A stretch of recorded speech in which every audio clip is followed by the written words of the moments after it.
Ternyata isu ketidaksopanan calon wakil presiden nomor urut 2 Gibran Rakabuming Raka pada debat cawapres yang berlangsung hari Minggu 21 Januari 2024 juga mendapat sorotan media asing.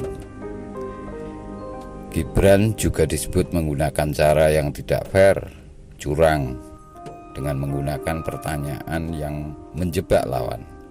Cawapres nomor urut 1 Muhaimin Iskandar dan Cawapres nomor urut 3 Mahfud MD.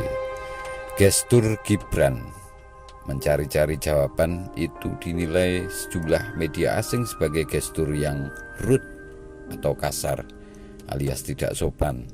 Sikap yang tidak pada tempatnya karena dilakukan di forum debat untuk calon pemimpin, orang nomor 2 di negeri ini. Apalagi gestur itu terlihat sebagai ledekan pada jawaban Mahfud. Figur yang jauh lebih tua, juga orang yang telah menduduki banyak jabatan penting dan terhormat di pemerintahan dan sejumlah lembaga publik, termasuk posisinya sebagai Menko Polhukam saat ini. Anak Presiden Jokowi yang disebut sejumlah pihak sebagai anak haram konstitusi itu, karena bisa menjadi cawapres berkat putusan MK yang dipimpin oleh pamannya yaitu Anwar Usman, juga dinilai mengajukan pertanyaan-pertanyaan yang menjebak pada debat itu, baik kepada Mahfud maupun kepada Muhaimin Iskandar.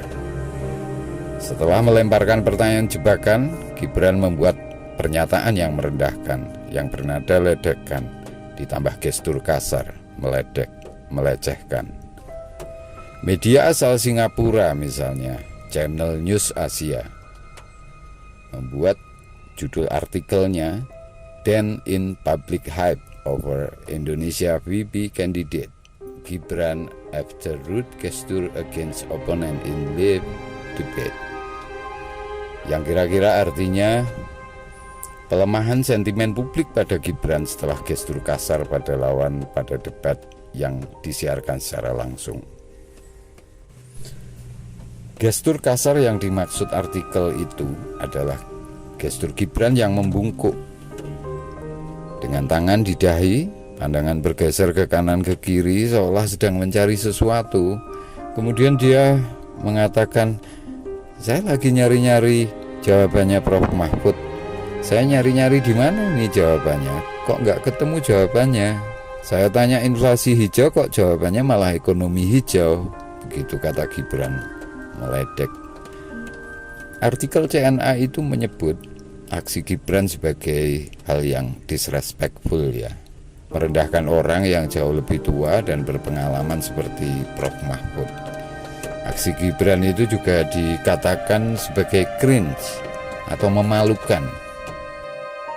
Selain CNA, Nikkei Asia dalam artikel berjudul Indonesia Election Race Heats Up Over Jokowi's Nickel Strategy memang memilih angle bagaimana Gibran membela strategi nikel bapaknya dalam debat tersebut. Tapi di dalamnya artikel itu lebih banyak menyinggung pertanyaan jebakan Gibran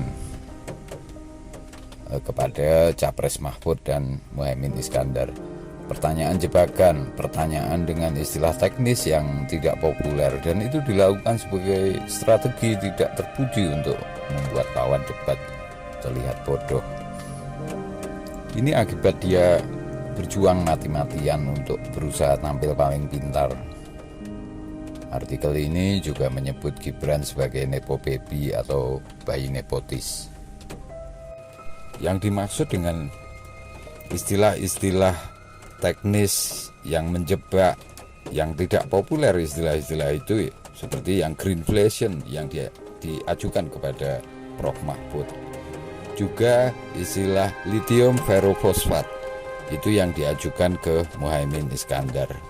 Tentu bukan masalahnya pada apakah istilah-istilah itu relevan ditanyakan ke debat cawapres atau tidak, tapi lebih ke bahwa dia seharusnya menanyakan itu dengan memberikan ulasan singkat tentang apa itu greenflation. Karena cawapres ataupun capres tentu adalah orang yang ketika mereka berada di kekuasaan, ya mereka berurusan dengan kebijakan, bukan berurusan dengan hal-hal yang seperti cerdas cermat, bukan berurusan dengan hal-hal yang sifatnya menghafal.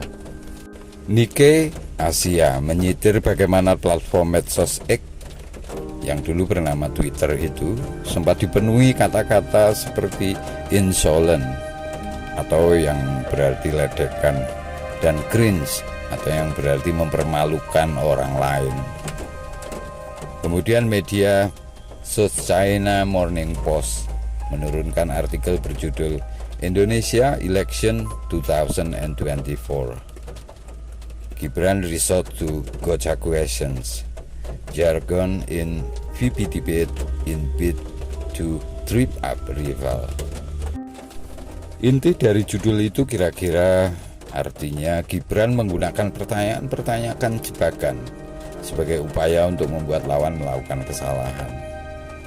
Ya, ternyata tidak hanya publik dalam negeri yang melihat cara Gibran sebagai cara yang tidak terpuji. Media asing dengan audiennya masyarakat luar negeri yang selama ini kita anggap memiliki standar etika dan kesopanan yang lebih longgar dari bangsa kita, ternyata juga menilai Gibran menggunakan cara yang licik, penuh jebakan, dan juga tidak sopan dengan gesturnya, tidak sopan dengan pernyataannya. Media mainstream Indonesia dan warganet kita lantas menambahkan penilaian tentang Gibran itu dengan latar belakang bagaimana dia lolos dari batasan usia 40 tahun sebagaimana diatur oleh undang-undang. Tapi toh dia akhirnya maju juga sebagai cawapres mendampingi capres Prabowo Subianto. Cara yang disebut oleh sejumlah pihak curang, tidak etis, menggunakan putusan MK atau Mahkamah Konstitusi yang putusan itu membolehkan orang seperti Gibran di usianya yang 35 atau 36 tahun itu maju sebagai cawapres asal pernah menduduki posisi sebagai kepala daerah tingkat 2 seperti bupati dan wali kota. Kita tahu Gibran adalah wali kota Solo.